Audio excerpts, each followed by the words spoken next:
welcome back to FatherofTwo plays Sunless Sea. Um, we just came to Pigmote Island last time, and we were about to see if there was war about to break out. The following is an extract from the popular Diary of a Sea Captain from London to Irem and what we did there before we arrived. Washed ashore on Mutton Island and subsequently serialized in the Unexpurgated Gazette. The author's identity remains unknown. The Tale of Pigmote Island, in which a delegation is made, a choice is presented, war is declared, a most singular treasure is sought by all, and a new empire is founded with tooth and claw. Well, sounds interesting. Chapter 1. The Delegation. The figures were rodents. To my left was a Rattus Faber, wearing goggles, a blacksmith's apron, and an assortment of tools. To my right was an unusually large guinea pig, wearing a helmet and breastplate reminiscent of nothing so much as the high Middle Ages. The rat stepped forward first and bowed. "Welcome, Captain, to Rat Star Island. I am Edgar, Second Chief Engineer of the 3rd Rat Brigade. I invite you to avail yourself of food and fuel at our expense. The only cost to you is a choice." The rat stepped back. At precisely the same moment, with what appeared to be the ease of long habit, the guinea pig scuttled forward and made a declamatory chirp. "Welcome, Captain, to the Isles of Cavies. I am Lady Augusta Devereux Swinch of the Blackwater Swinches, seneschal to our great Grace-Naw. First of his name, I invite you to avail yourself of food and fuel at our expense. The only cost to you is a choice." The two stood at attention, looking at me expectantly. The two remarkable rodents sat, squatted, both seeking my support. I knew I had to choose carefully. I spoke to the chief engineer. I spoke to the seneschal, or I had heard more than enough. Well, might as well speak to both of them. His eyes had a wave-cold glint to them, and he wore his scars like jewels. The chief engineer, okay. Rat in the making. I asked the chief engineer to elaborate. He looked at me for a long, measured moment before speaking gruffly. We came to this island to make a home for ourselves away from London. Its cats and snuffers, its rat-skin suits. We came to live as citizens of our own republic. We came with our tools, our teeth, our clever hands, and we made a beautiful city by the light of the rat star that shone bright and blue on Mount Ararat. The chief engineer nodded toward the distant hill. One day we bred the depths of the chicken woods, and from the top of Mount Ararat we plucked the rat star to be our light, our beacon. But the pigs of Cavies saw the light, and they lusted for it. They sent armies to rule us and steal our star. We will not permit them to take what is ours. We will resist to our last breath. Will you join us in defeating them? Sounds like a worthy cause. Maybe he's not being truthful, but I guess we'll see. We should speak to the seneschal. How did an armored guinea pig manage to look regal? A knight out of habit. The seneschal cleared her throat with a delicacy to rival the duchess's own before speaking. Grace-Naw the king, our lord and sovereign, full 7 months had sojourned on the sea, conquered this land, and won the southern main. Now no fortress against him shall remain, no city walls be left for him to gain, save the rats that squeak behind the mountain. Unlikely was the lamb of our deliverance, assuredly shall be our glories, or assured shall it be our glories, and fall when our lady's eyes restored be to our hall. How she likes to rhyme. The seneschal composed herself, then added, We saw truth and beauty by the light of our lady's eye on Mount Caviat, but the rats, with their guns and their chatter and their peasant politics, stole it from us. We will subjugate them and take it back. They are a rabble, and we will rule them with the steel-shod velvet of our paws. Will you join us? Well, I don't think I will. I don't like slavery. You gonna enslave the rats? That doesn't sound fair. You could just take it for yourself. Okay. Well, I think I've decided. Well, brokering a peace could be good. I mean, surely they're commonalities were more numerous than their differences, perhaps I could help them get along. I mean, but I don't know if I have any pull with either side yet. Maybe I should help one side, and down the road I might have gained trust with each side by sparing some of the cavies and by helping the rats. We're gonna do that. I sided with the chief engineer for now. He seemed grumpy but honest. Also, I knew all too well what rat-made weapons can do. A friend to rats, I extended a finger to the chief engineer, who shook it grimly. The seneschal hissed and chattered her teeth in disgust, but kept her distance.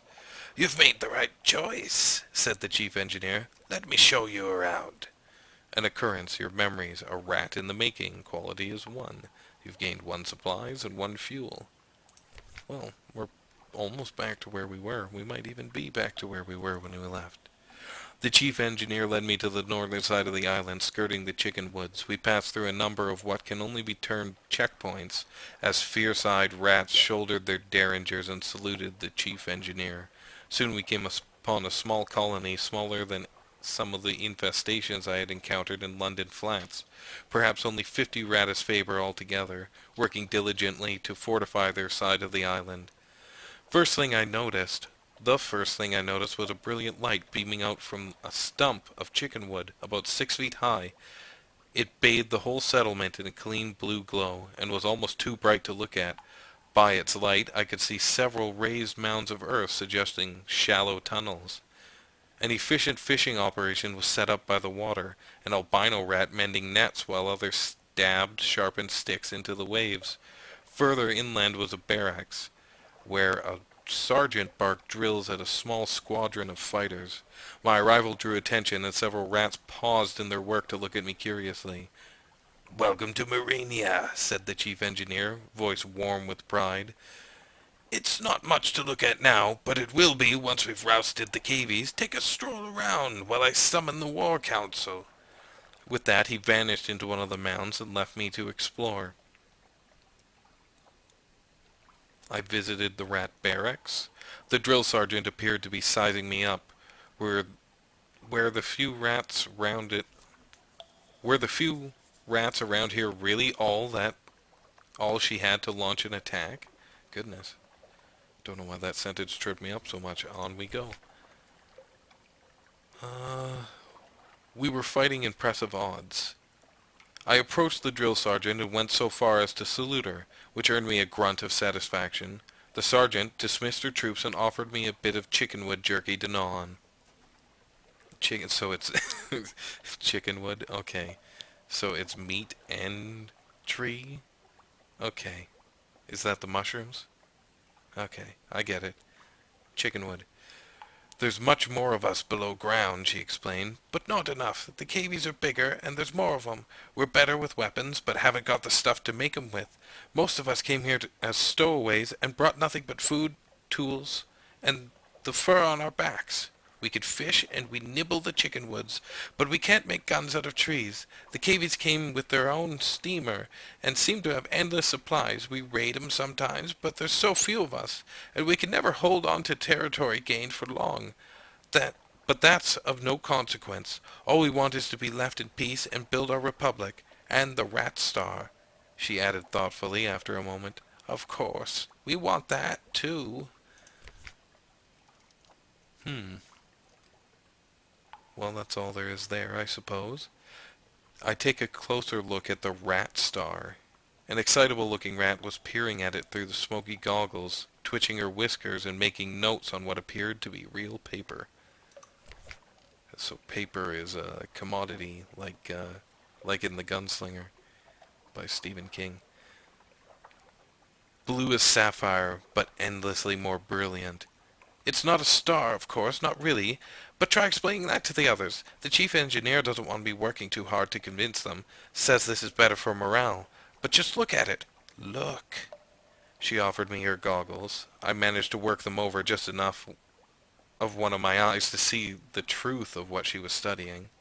It was scintillac, but unlike any I'd ever seen before, blue as a sapphire, but more brilliant. Something about the clarity of its color was tremendously soothing. The chief science officer tittered with pleasure as I handed her goggles back.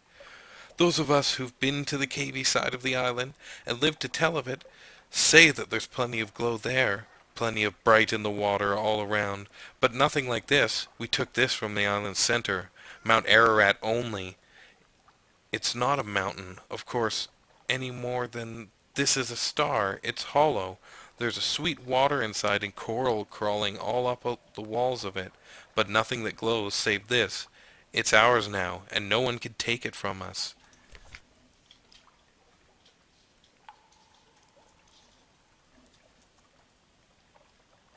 I headed down to the beach. Who ever heard of rat mending a net? Where the green billows played. An albino rat smiled up at me from his mending work, looking dainty and a little shy. Chickenwood floats, especially when it's dried out and sealed, so we're able to paddle out a bit and cast our nets. We come up with all sorts of things, blindfish, crabs, sometimes a chunk of broken tentacle. But the fishing would never be so good without the rat star, he beamed. I think it only draws good fish and keeps the scary ones at bay. I know the chief science officer doesn't believe it, but I do. That light is our livelihood. I see. Well, I'll finish my exploration then. The bells of the war council rang. I was summoned. Yeah, okay, continue again. The chief engineer emerged from the underground with a motley assortment of other rats. He introduced them as weapons experts, strategists, and field commanders. So you're going to help us beat the Cavies, he said, a hard edge to his voice. But how exactly? I offer my strategic... Well, I guess let's start up here. I had nothing to offer but my advice. I offered my strategic assistance. I determined to take the lead. Okay, so we got 2 tough challenges. 37% on each. I had nothing to offer but my advice. Well, we might as well try a challenge. Veils sounds good. We engineered a distraction that the LBs could use to plunder the Cavies' ship and turn the tide in their favor. Okay. Weighed and found wanting. We pretended to take a rat hostage and approached the Cavies as with a gift. Demanding an audience with the seneschal, a battalion encircled us almost immediately. Their armor and helmets clanked as they purred and chattered amongst themselves. Well, well, said the seneschal, regarding me with what I supposed to be a smile. A reversal of fortune, how unlikely. I suppose you will have no trouble slitting this savage's throat on our behalf. My fraction of a moment hesitation was all the confirmation the seneschal needed. See to the ship, she snapped, and half the party scurried to intercept the rats skulking aboard it, screaming war cries that curdled my blood. As for you, said the seneschal sweetly, thank you very kindly for your gift. I assure you it is most graciously received. More swiftly than I would have thought possible, the seneschal leapt onto the rat I held and I held bound and sank her incisors into his chest. I escaped with my life, but found myself unable to forget how the rat screamed and writhed while the seneschal raised her face to me again, his liver gleaming obscenely in her mouth. Oh, horrible. Oh, that went very badly. I'm sorry, guys. Well, I guess we won't try that again. Well, we could try this one. I had a ship, I had cannons, we would steer her to the southern side of the island, and have at those uppity animals. Let's do it. Oh, another bitter defeat. Okay. I gave clear orders, my navigation was impeccable, but it seems the Cavies got wind of our intentions quickly enough that they were able to man the guns of their grounded pinnace, and give us a bracing dollop of what for. Their ship was already sunk, and its crew provided only tiny targets. It was an impossible battle. The shame of being defeated at Z by a brace of guinea boars was bad enough. Worse, however, was the several members of the crew who complained that the triumphant weaking of the Cavies now haunted their dreams. So we've gained even more terror. We're trying one more time.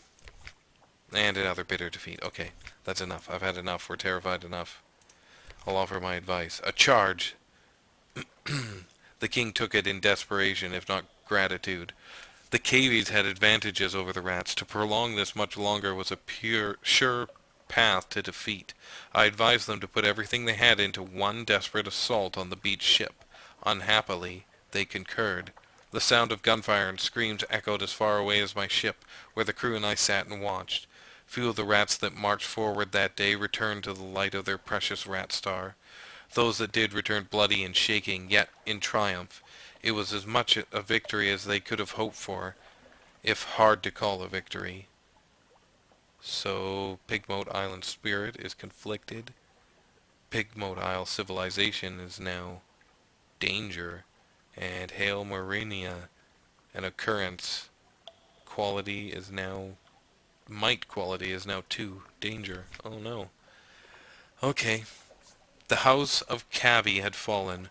Marinia was triumphant. All that remained were the celebrations, and the continuation of our voyage. Oh, how we feasted, long into the night. Then, I invited one of the Ratisfaber to join us. After all, what's a ship without a few rats? That might be another mascot? Probably. I mean, this guy's very grumpy. We could probably replace him. I intercede on behalf of the Cavies. They were crushed, defeated, and I could see their spirits broken with the light of the rat star, without the light of the rat star to guide them. They needed an advocate. Okay, so I could probably... Yeah, that sounds like something I should do. I don't want them to die. Not all of them. I mean, I didn't want any of them to die, but they seemed like they wanted to go to war, both sides. We had eaten our fill, and our business was concluded. It was time to continue our voyage and see what other wonders and terrors still awaited us. Okay. Oh, I forgot to do the other thing. Oh, okay. There, you finish your diary entry, and the final dregs of the rat's surprisingly good wine. They line up to salute you as well as leave the victory banquet. As you leave the victory banquet, escorting you to your ship through the foundations of their new republic. Hunger's gone. We have a port report, and a new nation has been founded. Well, I wish I had interceded. Can I still do that? Marinia has not been kind to its enemies. Well, we'll leave here for now. Well, no, let's see how the Cavies are doing. The Cavie Ghetto. The survivors of the war have been sent to this swamp, where they ponder their failure. Rat guards patrol from atop a spiked wall, passing the time by pelting the mud-slicked guinea pigs with sharp rocks. Smuggle food into the ghetto. The Cavies have little to offer except their gratitude. It will improve their spirit. Okay. Up to 5. Attempt to broker a union. Marinia will be stronger if its 2 houses work together. High risk challenge. We need higher spirit. Okay. Assist the Cavie revolution. Well, we have extra food, so we should help them. This guarantees you the rat star. No, I don't want to take it from them. We'll smuggle food to the ghetto. What does it take? 2 supplies? Yeah, we can afford that. A sly delivery. The regular gate guards do not dare search the hairless advisor. A few careful lies get you and your supplies through without incident. The starving Cavies have little to repay your kindness, but offer what little they manage to keep from their ship. An occurrence. Your A Cache of Curiosities quality is now... exclamation. Time passes. You've gained 1 spirit. We're now at 4. Argumentative. And we've lost 2 supplies. New total 6. Okay. Well, that seems good for them. An intriguingly lumpy sack. It's probably not a sack full of skulls. Oh. Souls. I had a little chain of bottled souls. A sad little chain of bottled souls. It is hard to be sure if souls have eyes, but when these ones emerge from the sack into the light, they turn blindly, questing faces towards you in what seemed like excitement, and then all at once, relax, disappointed or relieved. You now have 1 crate of human souls.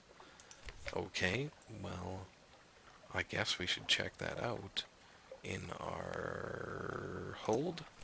Is that where we'll find it? We have a port report. Ah, there they are.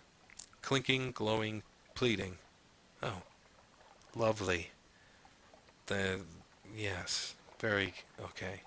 Thank you for the crate full of human souls. That sounds okay. Well, we'll move on. We'll pretend that's not there. That won't terrify the crew at all. Well, I guess I'll end the episode here, so until next time, there are links in the description to find Fallen London and Fail Better Games, where you can find their fabulous games. And if you liked it, leave a like, subscribe if you want to see more, and leave a comment. Let me know what you thought. So until next time, this is FatherofTwo, signing off.